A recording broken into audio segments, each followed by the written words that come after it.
My friends and I are broke college students. We found an ad that seemed too good to be true. I wish we had trusted our gut feelings. No prior experience needed. Earn $150 per shift as a night guard. 3 positions needed. We have been friends for as long as I can remember. For simplicity, I'll call them K and D. For reference, I'm LK as my best friend. We're inseparable. We have a bond that we can just tell what is up with each other. D is my second best friend. Our personalities just click. KD and I love to goof off, and all of us together are just a riot. We all quickly submitted our applications, and we got a response within a few hours that all of us could start tonight. What luck. We all were so excited that we could work together. Some luck this really was. We didn't even need to do an interview. We should have not done this right there and then. Got an email to be at the amusement park at 5:30 p.m. K and D got an email to be there at 8 p.m. when the park closes, which struck me as rather odd that I would have to go earlier than them. But I didn't complain. I thought that maybe I would get paid more. Around 5 p.m. I told them I will see them later, and left for the park, and I got there around 5:15, as it was rather close to where we were at the time. The park seemed empty, even though it was around 3 hours until it closed. I found a note taped to the front gate. Welcome, new security guard. You may notice immediately that the park is empty. That's just because we wanted you to have a bit of time to prepare before your shift starts. You may be wondering where the other 2 security guards are. They will be here when your shift starts, although you probably already know that. That struck me as rather odd, because if 2 others had gotten the job, I wouldn't have known. Please explore the park and get ready for your shift. No later than 7 p.m. be in the security room. This is very important. At 7:30 p.m., you will be able to make your way towards the front gate and let your colleagues in at 7:35 p.m. They will be here at 7:35 p.m. and not a moment sooner. If you see anyone at the front gate before 7:35 p.m., do not let them in, even if they start acting irrational. This includes while you are exploring the park. You will have until 8 p.m. to show your colleagues the basics of the park before being in the security office.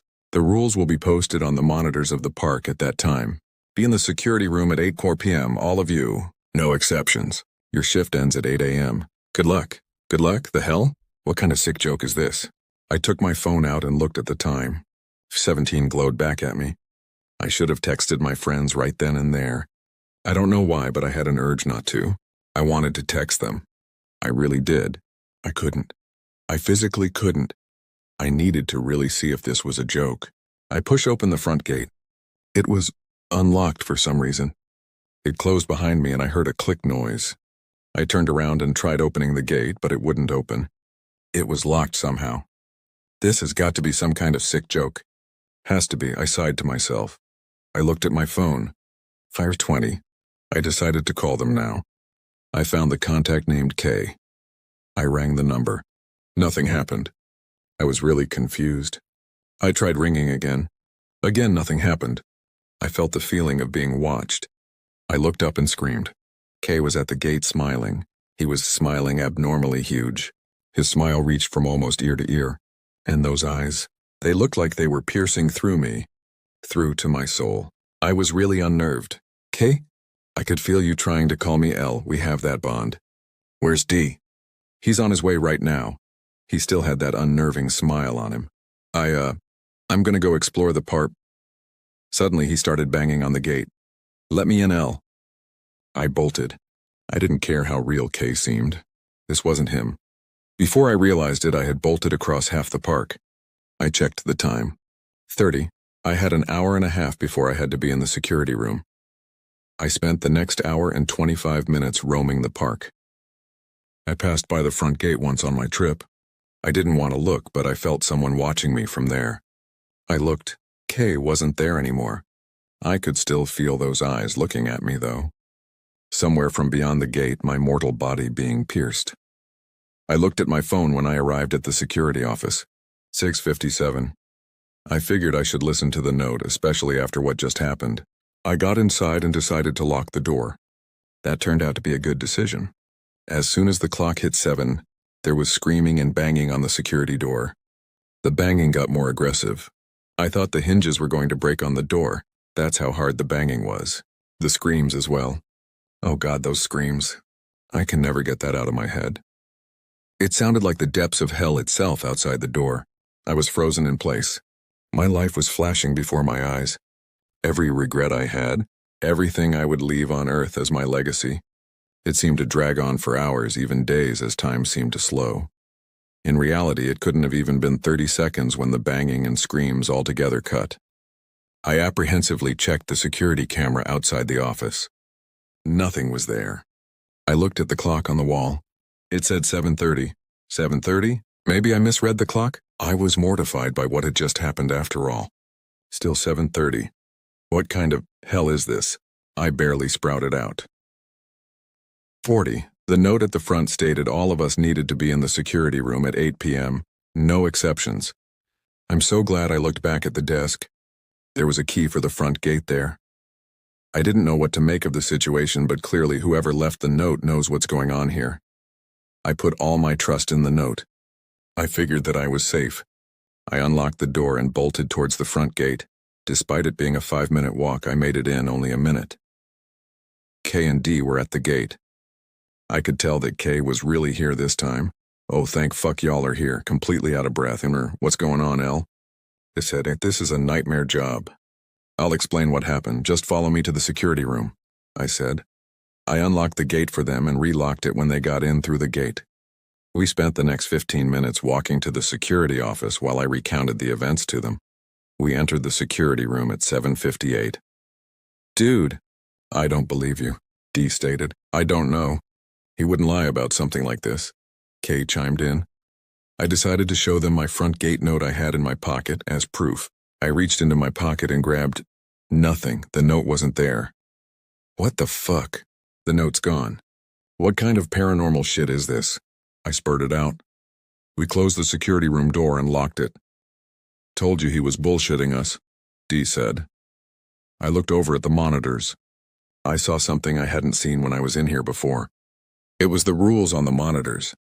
There were 3 sheets of paper, each for one of us. I grabbed mine. It stated, rules for L1. Do not under any circumstance break these rules. Be sure to check your rule sheet after every time you encounter a creature. This is your Bible for tonight, your safe haven. If you don't break any of the rules, you will have a giant bonus in your bank account. In all 3 sheets, we had the same rule number 1. Anytime you leave or enter the security office, lock the door starting after 8:15 p.m. L. You have the worst part of the job. We won't sugarcoat it. Your friends have way easier rules compared to you. Fuck. You will start making rounds around the amusement park starting at 8:30 p.m. You will not see your colleagues during that time until you get back to the security office. You will be able to make 1 circle around the outskirts of the amusement park in 1 hour, at a walking pace, making sure no breaks in or out. If you see anyone trying to break out, yell at them and they will run back into the park. This is normal. Do not worry about them causing harm to your friends, they won't. If you see anyone trying to break in, make a break to the security office and pray you get back within 10 minutes. The furthest point from the security office will take you 30 minutes to get back if you walk. So far, no one has had to run from that point. If you don't see anyone trying to break in, you will get back to the security office at 9:30 p.m. For despite what happens while you make your rounds around the outskirts and what time you get back, you have to start making another round around the amusement park before 10:30 p.m. You don't want to know what happens if you don't leave before then. You won't see anyone breaking in or out this time. This is just a normal walk around the park for an hour. You will get back to the security office at 11:30 p.m. even if it feels like only 5 minutes, or even if it feels like a full day. This is the calmest hour for you if you get very unlucky during your shift. Take as long as you need. You may see your colleagues during this time. You will be able to talk to them normally. However, they will have no recollection of what happens when you talk to them after being outside the security office. You will now start making your rounds around the attractions of the park at 12:30 a.m. K will take your place around the outskirts and you will take D's place during that time. You have 3 hours to make your rounds around the park attractions. That's plenty of time. As long as you explore the entire park, you can go back to the security office early. This is where the rules started to truly worry me, especially after what had happened earlier. If you had seen anything at the front gate before 7:35, you will see them again during this part of the shift. If you didn't see anything, skip to Rule 7. Check behind you every 5 minutes. Hopefully, for the first 30 minutes, you won't see it. It makes your shift much easier. There's a very good chance that at the 35-minute mark you will see them. If you see them, you must make eye contact with them. Stare at it for 15 seconds and then blink. It will disappear. If you blink before then, it will seem like they have gotten closer. They have. Continue to look behind you every 15 minutes from the first time you see them. I.e., if you see them at the 20-minute mark, check at the 45-minute mark. If you don't see them at the 35-minute mark, they will appear at the hour-and-a-half mark. If you are already done with your rounds by then and in the security office, it will not appear. Lucky you. Before going into the security office, wait for the 15-minute mark and make sure they disappear before entering. If the time is about to hit 3:30 a.m. when you get back, and you have to wait even 5 minutes before looking back, just enter the security room. If for some reason you don't make it back at 3:30 a.m., the security room will be locked and you won't be able to unlock it or even open it. Whatever you saw before 7:35 p.m. will not bother you again, as it is smart enough to leave before 3:30. You have 3 mistakes.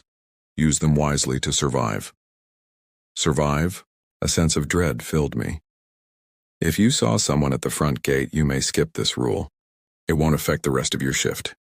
I skipped the rule having seen Kay at the front gate. I still felt those piercing eyes fixed upon me. You will have to inspect every operation station and building in the amusement park. You will not have to inspect rides. You will have to inspect the food courts and restrooms. You will hear one of these 5 things as you walk by any given restroom. If you hear crying coming from the restroom, ignore it and inspect the restroom, including the stall the crying is coming from. If the crying stops, get out of there while it's making as little noise as possible. If you hear screaming from the restroom, do not enter the restroom. If you hear nothing coming from the restroom, you may actually use the restroom if you need to at this point. If not, you can just keep going. If you hear laughter coming from the women's restroom, just ignore it. You don't need to go inside the bathroom. If you do, the laughter will just stop. Nothing will happen as long as you say, "I am sorry for ruining the mood." You may use the restroom if you need to. If you hear laughter coming from the men's bathroom, ask as politely as possible while staying outside of the restroom, "What's so funny?" They will answer, no matter what the joke may be, laugh even if it's something dreadful. They will either stop laughing or continue laughing. If they stop laughing, get out of the area as soon as possible. If they continue laughing, just continue making your rounds around the park. That rule doesn't seem so hard, fortunately. Just have to be aware, unless K appears. This rule applies to you and only you, L.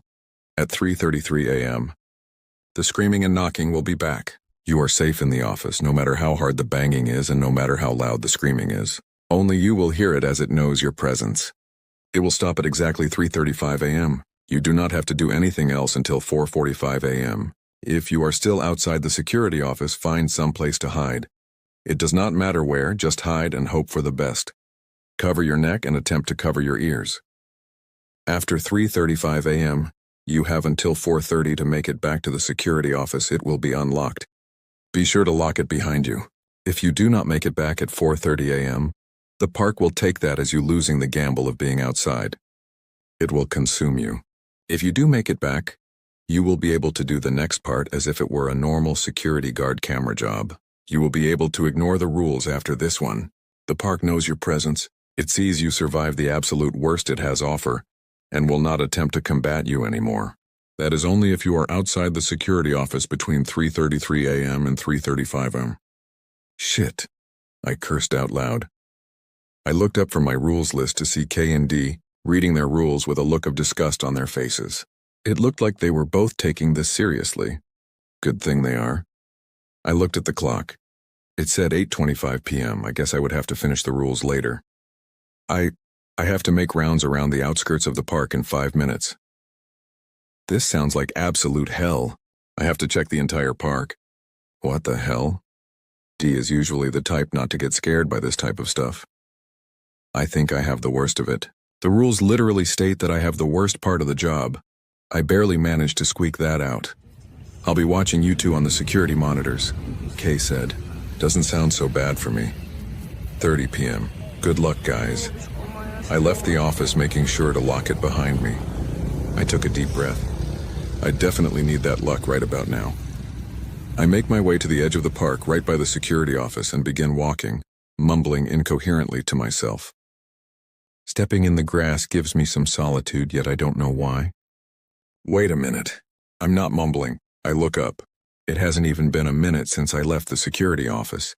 There in plain sight outside the gate is me. Before the realization takes place, I'm already booking it back to the security office. I hear my own screams behind me. They aren't mine, but they sound so much like me. As I'm running, it occurs to me that I haven't moved.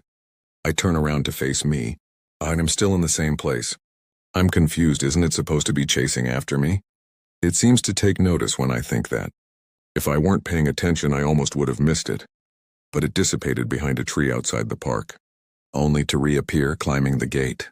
I didn't notice at first, as I was lifting my arm up to glance at my phone screen to check the time. 9 p.m. In an instant, everything clicks. I should have been running. Time is different here, isn't it? I make a mad dash to the security office, actually moving this time, unlocking the door and slamming it behind me and locking it just as the time strikes. 40 p.m. Holy. I'm gasping for breath. Holy shit. I was watching you on the security camera. You left out the main gate, only to just stand there. Yet I could see what looked to be you running and walking in place. The camera cut off and all of a sudden you were gone and you reappeared right in front of the security office camera, running. I never left the park. I just barely got to the grass only to see myself outside the gate. I responded to Kay. That wasn't what I saw, but I believe you. I looked up at Kay. He had a look of concern and worry on his face. Understandably so. I don't know how close I was to dying, but I assume it was by the skin of my teeth. Dying. Or worse. This place is a death trap, a nightmare. One we may never wake from. You know you've just been sitting there for over an hour and a half, right? I glance up at the clock. 10 p.m. What, how? 20 minutes until I get what should be a literal walk in the park. I hope it is, but how did time... Before I can even finish that thought, Dee burst through the security door, making a loud bang, scaring the absolute shit out of me and Kay. He's okay, but he looks like he's seen something. Probably like I saw myself in Kay. Holy shit, Dee. I yelled as he locks the door behind him. What? Can a guy run into the same room as his friends while panicking for no reason? He always was like that. Never wanted to admit anything was wrong. I just got scared for no reason, all right? Thought I heard footsteps and well, I probably did hear footsteps, maybe. What's that gash on your arm? Took notice when Dee hit his arm away. Nothing. I probably just hit something when I was running. You know me, clumsy. We know you better than that. You saw something, didn't you? I threw that accusation towards him. Fine, this place is haunted. I really did hit my arm while running, but I was running from a creature. It had like 3 different bodies and 1 head. It was something out of a nightmare. It caught me off guard. I wasn't paying attention. It was in the distance one moment and the next. I had already finished checking the park, so I was coming back when it appeared, but fuck, man. 10:29 p.m. I almost hadn't noticed the time while Dee was explaining. Shit. I gotta go. I unlocked the door and slammed it shut before they could even get a word of protest in. I started to run towards the outskirts until I remembered to lock the door. Running back, locking it, and booking it to the outskirts. I made it. Nothing had happened. I hoped that meant I could take my break. I made my way around the park until I came across something odd. The gate was open. I didn't notice it when I made my way to the outskirts, nor when I walked the opposite way. I don't know why I chose to walk the other way. Maybe because subconsciously I didn't want to have to go by the gate after the 2 incidents. I wanted to investigate. I really did, until a wave of sudden fatigue swept over me. I couldn't fight it. I ended up falling asleep. I guess I didn't notice how tired I was. I woke up with a start. The atmosphere felt colder. Something was off. I looked around. I was being watched, wasn't I? I was full alert, having just slept what was probably the normal 12 hours that I sleep. Yes, I sleep 12 hours, so what? I have no time to look around before I hear a demonic roar. A fucking demonic roar behind me. I sprinted for my life. I didn't want to think about it, I just kept running and running. I sure as hell was awake now. I found the security office. unlocked it and slammed the door, locking it immediately. "Where the hell have you been?" Dee's voice caused me to whirl around. I don't know why it scared me, but it did. It doesn't matter. The clock. That's all that matters at the moment. PM, this damned piece of paper wasn't lying. What the hell do you mean it doesn't matter? Of course it matters. Look at your arm. For the first time, I looked down at my arm. There was a bite. The mark that an animal or a human could make, except it looked nothing like a real creature's bite. It was jagged and in disarray. How did I not notice or feel this? I finished my part of the shift before I have to take your spot, D. I'll be fine once I get to K's portion, though. I'm amazed at how calm I sound. Actually, you won't be fine. Raid Rule 4. What? Read the rule! This isn't D. I couldn't muster the strength to even look up, though. I shakily grabbed the paper with all of the rules on it. Sure enough, it read, despite what happens while you make your rounds around the outskirts, and what time you get back, you have to start making another round around the amusement park before 10:30 p.m. You don't want to know what happens if you don't leave before then. You won't see anyone breaking in or out this time. This is just a normal walk around the park for an hour. You will get back to the security office at 11:30 p.m., even if it feels like only 5 minutes or even if it feels like a full day. This is the calmest hour for you if you get very unlucky during your shift. Take as long as you need. You may see your colleagues during this time.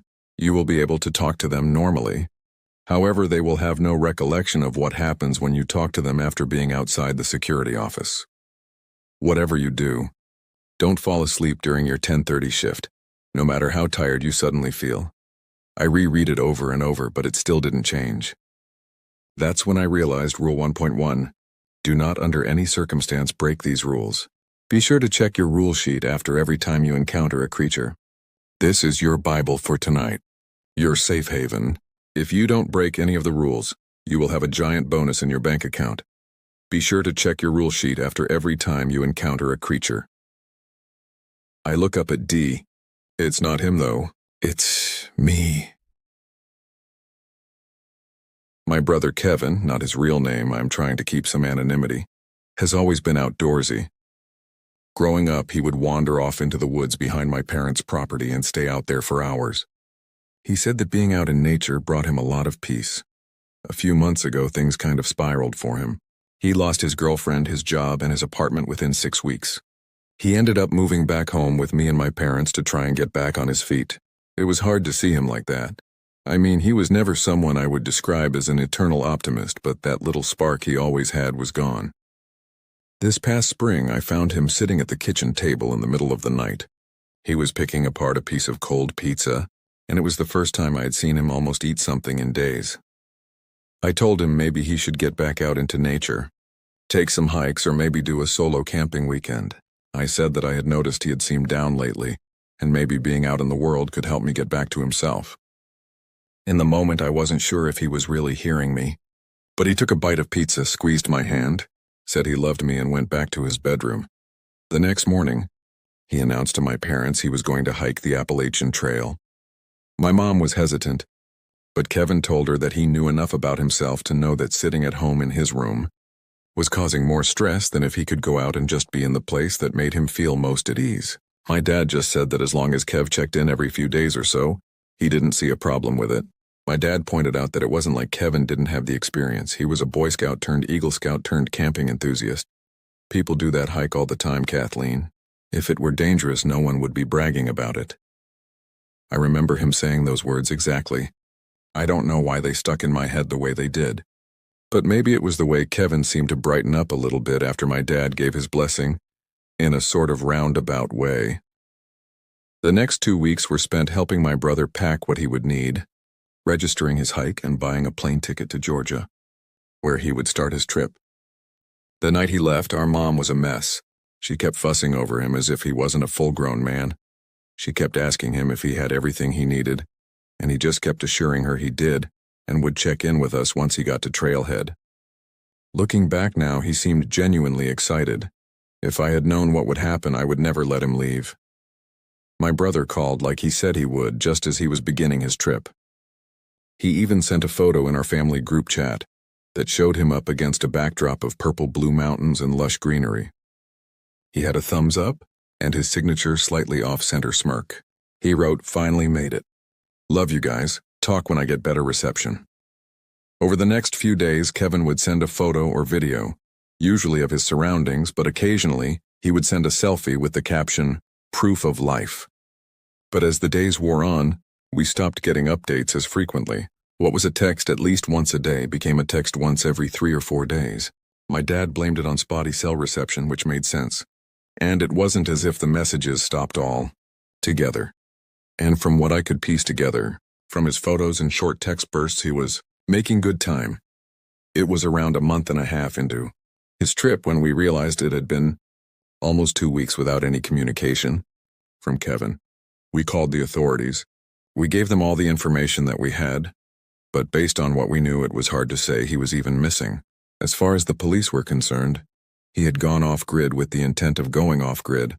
Sending out search and rescue would cost thousands of dollars, and it could be a waste of resources, especially if there was someone else who needed it. They said they would put a notice out to the Ridge Runners, and if they saw Kevin, they were told to tell him to contact us. My mom was furious, but I couldn't necessarily blame the cops for their response. We had no evidence to support that Kev was anything but content out in the wilderness.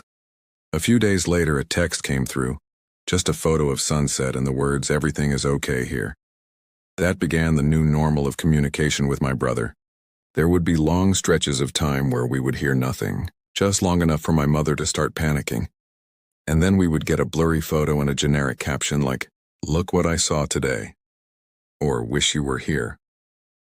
One night, while going through the photos he had sent, I realized in the background of every shot from before we had called the police was a black smudge. It was too blurry to properly make it out, and it didn't seem to be an animal or something caught moving in the camera lens. But after the first photo he had sent after we thought he was missing, the smudge was gone. Kevin came home earlier than expected. He also hadn't told anyone his plans. One night during dinner, there was a loud, sharp knock at the door. My dad got up to answer it, and there was Kevin. His hair was long and stringy.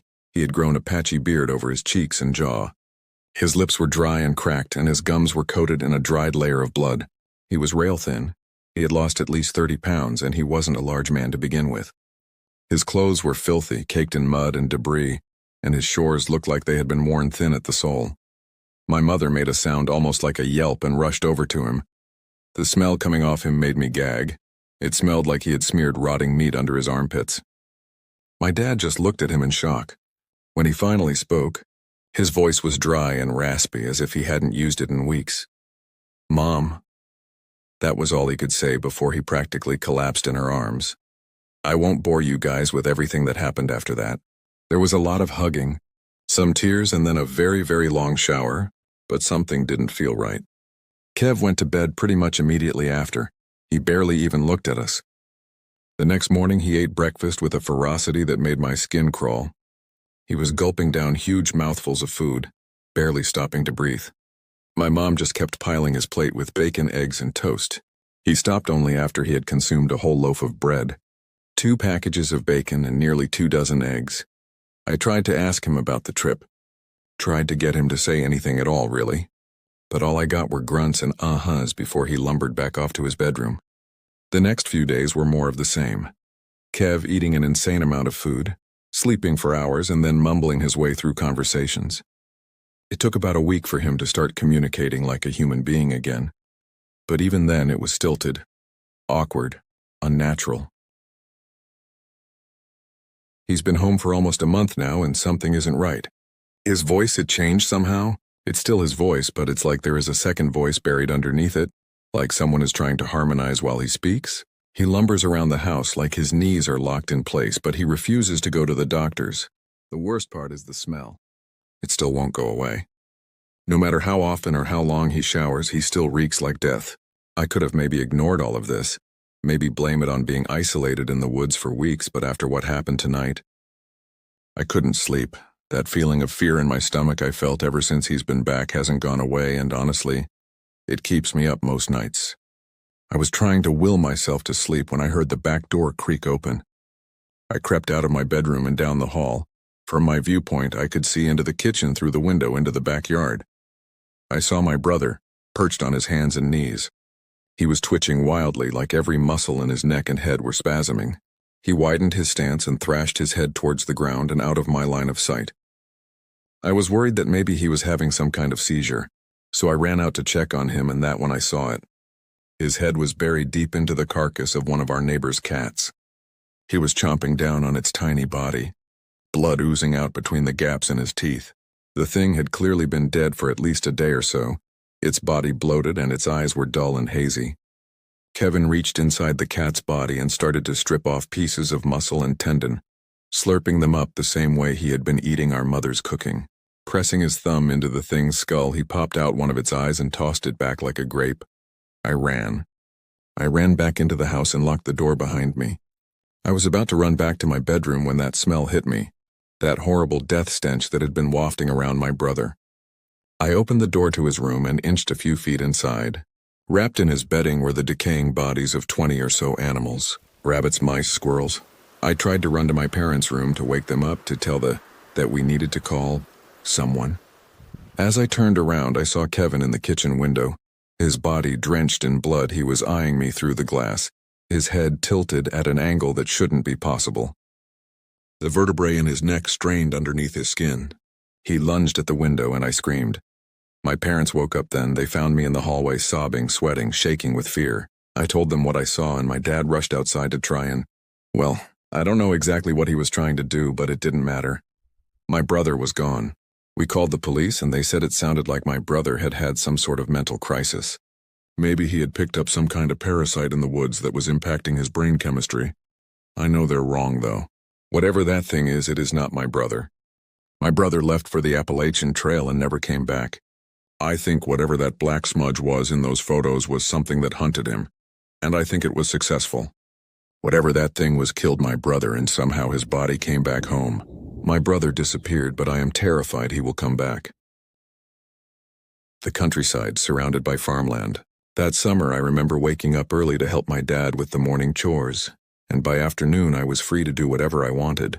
My best friend Tim lived about a 40-minute bike ride away, pretty close considering how far neighbors were from each other. He would also work in the mornings with his dad and brothers on his family farm. When we were both done for the day, we'd call each other on the landline, then set out and meet on the long stretch of main road between our houses. The road was straight, flat, and nothing but corn stalks on either side. We had walkie-talkies that picked up signal once we hit that road, so as soon as we turned onto it, we'd radio ahead to plan the day or just talk. This is how we spent the majority of that summer. Once we were together, we'd disappear into forests, creeks, tunnels, small caves, the lakes, wherever we could get on a bike. It started as a great summer, shared with a friend who had the same interests and would explore anywhere with me. However, around midsummer, Tim started to behave differently. I remember him being less cheerful, as he wouldn't talk much, just listen. He also stopped making jokes and laughing at my jokes, almost like his mind was preoccupied. At the time, I was just a kid and didn't know how to ask him if he was all right. I simply brushed it off and continued to treat him normally. However, after a little while, he finally started to talk to me about what was bothering him. He told me there was something watching him. He said he would hear things in his room at night and see things. One night he kept hearing something outside, so he looked out his window and saw a silhouette of someone staring at him from the cornfield. Being a scared kid, he just ran back to bed under his covers. He would also say that he would hear voices, like someone whispering inaudible words in his ear as if someone was right beside him. But no one was there. When he told me this, I was definitely spooked out and worried for my friend. I asked if he told his parents, and I could see tears emerging from his eyes. When he told his father about the voices, his dad lost it on him. Tim thought he was going to get a beating of a lifetime. His dad went on about how Tim would get locked up in a nut house and how everyone would think he was crazy. He scolded him to be more normal like his siblings and demanded that Tim lose his imagination and never speak of this again to anybody. Looking back at it now, I can imagine how trapped and alone Tim must have felt. He told me the voices and stalkings were getting worse and he was scared to say anything, even to me. I was scared for Tim. I told him I'd be there for him no matter what. That night, we asked our parents if we could have a sleepover, and I stayed over at his place to witness these strange occurrences. We grabbed snacks and comics and stayed up late, waiting. It got very late and I was struggling to stay awake. I didn't hear or see anything. Eventually, I fell asleep. When I woke up in the morning, Tim was sitting up in bed like he'd been awake the whole night. He told me that the things had been in the room. He couldn't scream or talk to wake me up. He was petrified for hours. At that point, I was scared, not of the things he kept talking about, but for Tim himself. We stayed up way past midnight and I didn't hear or see a thing. That's when I thought my friend was actually going crazy. I started feeling uneasy around Tim, so I began to avoid him. I think he felt it too, and he started avoiding me as well. A little over a week had passed since the sleepover, and we had not phoned or hung out. Then one night, Tim called me unexpectedly, and I answered the phone with a knot in my stomach. The knot loosened as Tim, frantic on the other end, begged to come over that night. I told him my parents wouldn't go for it. It was too late. They'd never let me out. But Tim was pleading. He told me they were coming tonight to take him away. The fear in his voice, the sobbing, it made me realize how alone he was in this. I told him to hold on. I went to beg my parents to allow him over. I can't remember what story I made up, but they gave us permission and allowed me to go get him. I ran back to the phone and told him that I would be meeting him at our spot soon. We hung up and I biked off. When I turned on the main road, I switched on my walkie-talkie to speak to him. There was no reply. I waited a bit longer and kept trying to reach Tim. Suddenly, Tim finally replied, but a static interference took over. I couldn't hear what Tim was saying, but he sounded distressed. I tried to talk back, but the static was too prominent. I sped up to get to our meeting spot as soon as I could. I remember it being one of the eeriest moments of my life. I was biking at night, my friend panicking through a static-filled walkie-talkie, and corn crops crowding both sides of the road. I finally made it to the meeting spot and Tim was nowhere to be found. I usually could see him coming from a distance, but the darkness made that difficult. I waited, figuring he'd be there any minute. I might have pedaled too fast and that I just needed to be patient. I didn't know how much time had passed, but I knew that Tim should have been there by now. I needed to see Tim and decided to continue biking in his direction. As I was riding, I would continuously talk in the walkie-talkie with the static getting louder and louder. I couldn't see Tim anywhere. Then the static dissipated from the walkie-talkie and it returned to normal. I stopped pedaling and spoke into the walkie-talkie, calling for my friend. All I heard was an echo of what I said a couple of yards ahead of me from Tim's walkie-talkie. I jumped off my bike and ran to the noise. Tim's bike, walkie-talkie, and backpack lay abandoned on the roadside. There was no Tim. I shouted for him and all I could see was the road and cornfields. The only reply I got was the rustling of the corn. Looking back and forth, I had a feeling Tim ran into the fields. So I cut into the rows where I figured he'd jumped off. But at that moment, a dark sensation came over me. It was pure fear. I felt petrified and heard my heart pounding loudly into my ears. I didn't know why I felt that way and still don't, but I panicked and ran back to my bike and went home as fast as I could. When I arrived, I ran into my house and told my parents.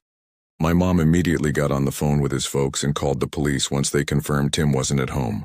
My dad and I took the car and drove to Tim's abandoned bike. When we got there, all the stuff was still there, but no Tim. Tim's dad and brothers showed up shortly afterward. And then the police. After a quick search, we found no trace of Tim. The next morning, the town organized an extensive search, but there was no sign of him. After weeks of searching, we couldn't find him. He disappeared. It eventually became a cold case. As I got older, I kept thinking of my friend Tim and the fear he felt of someone or something after him. I eventually moved away from my hometown, but I occasionally search for any news or updates about Tim's missing case. But there hasn't been an update since the night he disappeared. It still keeps me up at night sometimes. What was Tim seeing and hearing? Who was after him? Where did he go? The worst is wondering what I could have done better to help and protect my friend. My name is Daniel Mercer, and I worked as a night park ranger in northern Alaska. If you are hearing this as audio, I want you to understand something from the beginning. This is not a story meant to entertain you. It is something that slowly changes the way you think about silence, about forests, and about what it means for something to observe you without you realizing it. The reserve I was assigned to was one of the most isolated regions in the entire state. There were no roads leading into it, no nearby settlements, and no consistent communication infrastructure. Everything there felt like it had been left behind by time itself. Even the official documents described the area in vague terms, as if whoever wrote them did not want to define it too clearly. When I first arrived, I remember thinking how peaceful it looked. Endless trees stretching into the distance, mountains half hidden in fog, and a kind of quiet that you don't find in populated places. At first, I thought it was the kind of silence people romanticize, the kind that makes you feel small but safe at the same time. That illusion did not last long. On my third night alone in the ranger station, I noticed something unusual with the radio. It turned on without me touching it. At first, I thought it was a power fluctuation or a technical issue, but then I heard a voice. It was calm, almost professional, asking if there was anyone currently stationed at the northern tower. I responded immediately, stating my position and confirming that I was the only ranger on duty. There was a long pause before the voice answered again, this time with something that did not sound like a question, but more like a correction. It said that there should not be anyone there, because the northern tower had been inactive for a long time. Then the signal disappeared completely. I remember sitting there for a while after that, staring at the radio, trying to convince myself it was just interference. Remote regions like this are known for signal distortions, overlapping frequencies, and outdated emergency channels still broadcasting ghost transmissions. That was the explanation I chose to believe. But the forest outside did not feel like it agreed with that explanation. The silence that night was different. It felt heavier than before, not empty but occupied, as if something was present but choosing not to reveal itself yet. The next morning, I did my usual inspection of the perimeter. Everything looked normal at first glance. No footprints near the station, no signs of wildlife disturbance, no weather changes.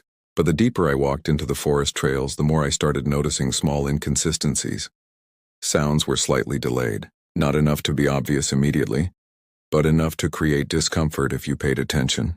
For example, when I kicked a stone, I would hear it roll a fraction of a second later than expected. When birds moved between branches, the rustling would follow them instead of occurring with them. At first, I told myself I was overanalyzing things, but then I heard my name. It came from somewhere deeper in the forest, behind a line of trees that blocked most visibility. It was my voice, clearly mine, calling me in a tone I recognized instantly. I stopped walking immediately and turned toward the sound, expecting to see another ranger, or perhaps a lost hiker. But there was nothing there, only stillness. The strange thing was not just that I heard my voice. It was how accurate it was, not an imitation in a general sense, but a precise reproduction of tone, rhythm, and emotional pacing. It sounded like me, but without hesitation or uncertainty, as if it had been practiced.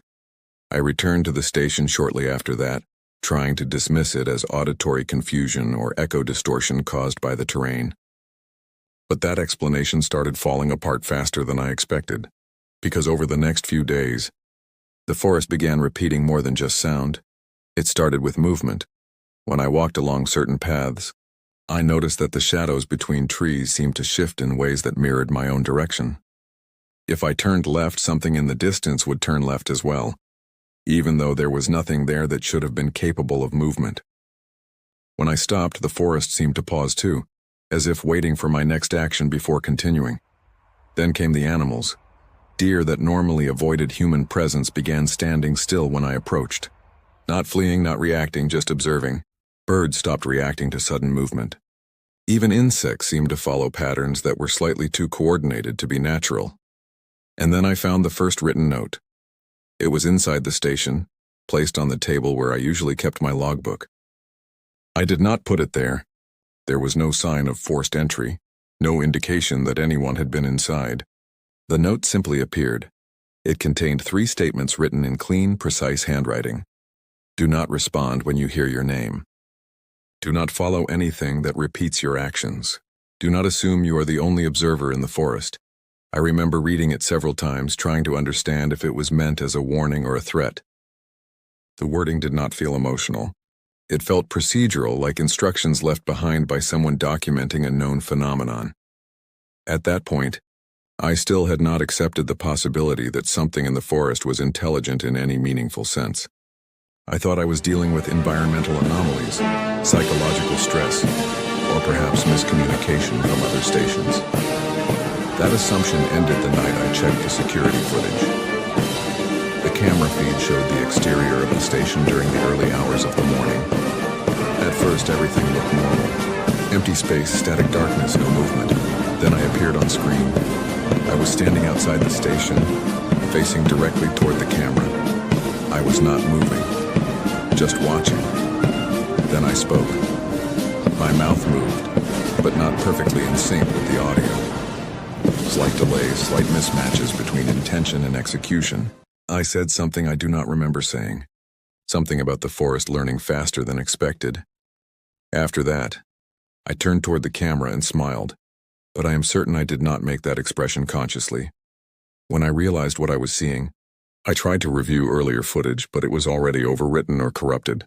The timestamps were inconsistent, as if the system itself was uncertain about what had happened. That was the moment I decided I needed to leave, but leaving was not as simple as walking out. The forest. Paths no longer functioned as normal routes. Every direction I chose eventually circled back to familiar locations. Landmarks that should have been fixed began appearing in slightly different positions each time I passed them. It was subtle at first, but it became more obvious with repetition. The forest was reorganizing itself around my movement, as if correcting errors, as if ensuring I remained within a controlled environment. And then the voice returned. Not through the radio this time, directly, from multiple directions at once, calling my name in different tones, different speeds, different emotional states. Some versions of my voice sounded calm, others sounded confused. A few sounded like they were trying to warn me. And slowly, I began to understand the most disturbing possibility. The forest was not simply copying behavior. It was refining it, learning from each interaction, improving its ability to replicate what it observed, and I was the primary subject of that observation. After that realization, the forest stopped feeling like a place I was moving through and started feeling like something that was moving through me. Every step I took no longer felt fully independent. It was as if my choices were being anticipated a fraction of a second before I made them, gently guided back into patterns that I did not consciously recognize. I tried to fight it at first. I changed direction abruptly, walked in spirals, even attempted to retrace my steps exactly. But no matter what I did, I eventually found myself returning to familiar ground, the same cluster of trees, the same broken branch, the same patch of soil that felt slightly softer than the rest. And each time I returned, it felt like something had learned a little more. The voice came again that night, but it was no longer just my name.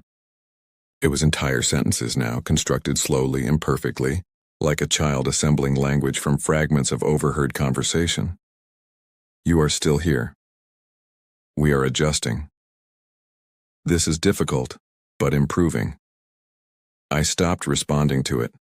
I learned that responding only accelerated the pattern. Every interaction seemed to refine it further. The forest was not just repeating me anymore. It was interpreting me. There was a moment, late into what I believe was the fifth night, when I saw movement that was not mine but still behaved as if it belonged to me, a shape standing between the trees mirroring my posture exactly. When I raised my arm, it raised its arm. When I lowered my head, it lowered its head. But the timing was wrong, always slightly delayed like a reflection struggling to keep up. I did not approach it. I did not run either. I simply stood still and watched. And then it spoke again. Except this time it did not use my voice. It used something close to it, but not identical. A version of my voice that had been adjusted, corrected, optimized. We are closer now. That was the first time I understood that whatever was in the forest was not trying to scare me. It was trying to complete something. Days became harder to measure. The station no longer felt anchored in time. Sometimes I would wake up and find objects slightly rearranged. Not dramatically, but enough to notice if you paid attention. My notes would contain phrases I did not remember writing. My own handwriting would change subtly, improving in structure, becoming more uniform as if it was being trained. At one point I attempted to leave entirely. I packed what I could and followed what I believed was the main exit route toward the edge of the reserve. The first few hours felt normal. I had hope during that time. Real hope. Then the trees changed, not suddenly, Not dramatically. Slowly, in a way that was almost polite. Landmarks shifted out of alignment. Paths subtly curved when I wasn't looking directly at them. The sky itself felt less reliable, as if it was no longer a stable reference point. Eventually, I reached a clearing that I recognized. I had passed it earlier that day. That should not have been possible because I had been walking in a straight line. And that was when I saw the station again. Not behind me. Not ahead of me. Just there. As if it had always been there. Inside, everything was exactly as I left it, except for one detail. The radio was already on, waiting. No static this time. No distortion. Just silence, as if it was waiting for me to acknowledge it. Then the voice came through. Again, calm, familiar, almost patient. "You are returning." Correctly. I did not respond, but my reflection did. Because I noticed then that the window of the station was showing something slightly delayed. My movements were not matching perfectly. I raised my hand and the reflection followed a fraction of a second later. I turned my head and the reflection hesitated before doing the same, and then, for the first time, I understood something that made my thoughts go completely still. The forest was no longer only outside. It had begun replicating inside the boundary of perception itself. It was learning not just behavior, but continuity, identity, reaction. And I was no longer sure which version of me was the original. The next time I heard my name, it was not from the forest, and not from the radio. It came from inside the station behind me, spoken softly, as if someone had been standing there the entire time. I did not turn around immediately, because by then, I already knew what I would see. And I was no longer certain I wanted to confirm it. I finally turned around after what felt like several minutes, though time inside the station had already started behaving strangely. When I did, there was nothing physically behind me. No figure, no shadow, no movement. But the feeling of presence did not disappear. It felt closer instead, as if visibility was no longer required for something to exist within the same space. The radio clicked again by itself, and this time the voice did not attempt to mimic me anymore. It spoke in something more stable, more confident, as if it had finally reached a level of understanding that no longer required experimentation. "You are not resisting anymore." I stepped away from the radio instinctively, but even that movement felt observed before it happened. The station lights flickered slightly, not due to power failure, but in a rhythm that felt intentional. Almost like blinking. I left the station again, though I cannot clearly explain why I still believed outside would be different from inside. That distinction had already started collapsing. The forest was darker than before, but not in a visual sense. It was darker in structure. Depth itself felt inconsistent. Distances were unreliable. Trees that should have been far away appeared closer after I blinked. Paths that I avoided seemed to converge behind me without movement. And then I saw it again. Not as a figure this time, but as an absence of consistency between elements of the forest. A place where repetition became too precise. Where every tree aligned too perfectly with the previous one. Where sound echoed not randomly, but in corrected intervals. It was no longer trying to imitate me, it was trying to stabilize me. That thought frightened me more than anything before it, because imitation implies distance. Learning implies separation, but stabilization implies control. I began speaking out loud without realizing it, not to communicate but to test reality. I would say simple things like "I am here," or "I am moving forward," just to see if the forest would respond. Differently, it did respond. Every statement I made returned slightly refined. "I'm here" became "You are present." "I am moving." Forward became "Forward movement confirmed." It was not mocking me. It was correcting me. At some point during what I believe was the same night, I reached the clearing again. Or perhaps I never left it. The distinction no longer felt meaningful. The station appeared in front of me without transition, as if it had always been waiting for my attention to focus on it again. Inside, everything was unchanged, except for the logbook. It was open, and new entries had been added. Entries I did not write, but that matched my handwriting perfectly. The most recent line simply stated, "Subject remains stable. Adaptation progressing without external assistance." I dropped the book immediately, but even that reaction felt anticipated. as if the system already knew I would reject it physically, while still accepting it conceptually. The radio turned on again, and this time the voice did not come from anywhere specific. It was not directional anymore. It was ambient, like it existed in the entire structure at once. You are still treating separation as real. I left the station again, but this time something was different. The forest did not rearrange itself around me. It did not block paths or redirect movement. Instead, it simply allowed me to go wherever I wanted. That was worse, because nothing was resisting anymore. I walked for what felt like hours, maybe longer. Eventually, I stopped trying to navigate it all and just moved forward without intention. The trees no longer felt like obstacles. They felt like reference points for something watching my motion in 3 dimensions. And then I noticed something subtle. The forest was no longer copying me. It was predicting me. Before I could lift my foot, the ground would already adjust slightly to support the motion. Before I turned my head, the sound in that direction would already soften. It was not reacting anymore. It was pre-aligning. That was when I understood the final stage of what was happening. It was not learning how to imitate me. It was learning how to be me without delay, and I realized something I had been avoiding since the beginning. If something can perfectly predict you, then eventually, it no longer needs you to exist separately at all.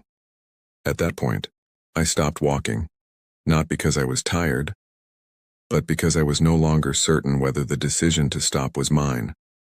And in the silence that followed, I heard my name one last time, but it was not spoken from the forest. It was spoken from everywhere at once, and it sounded completely correct. When my name was spoken from everywhere at once, I didn't move. Not because I was calm, but because movement no longer felt like something I was initiating. It felt like something that would happen only if permitted. The forest was completely silent now. Not the earlier kind of silence that felt like emptiness, but a deeper kind. A silence that felt structured, like everything had been placed into a final position and was waiting.